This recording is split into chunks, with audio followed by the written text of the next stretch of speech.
Welcome. If you've noticed those animated emojis constantly moving in your Telegram panel on PC and you find it a bit distracting, you're not alone. In this quick guide, I'll show you exactly how to turn off autoplay for animated emojis while still keeping them enabled if you like using them. First, go ahead and open your Telegram app on your computer. Make sure you're on the main screen where you can see your chats. Now, look at the top left corner of the app. You'll see three horizontal lines, also known as the menu icon.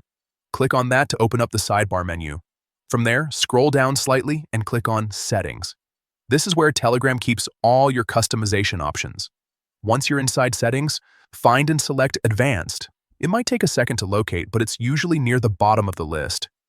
Inside the Advanced section, look for the Animated Emoji option. Make sure this is turned on if you still want to use animated emojis in general. Right below that, you'll see the option for autoplay in panel.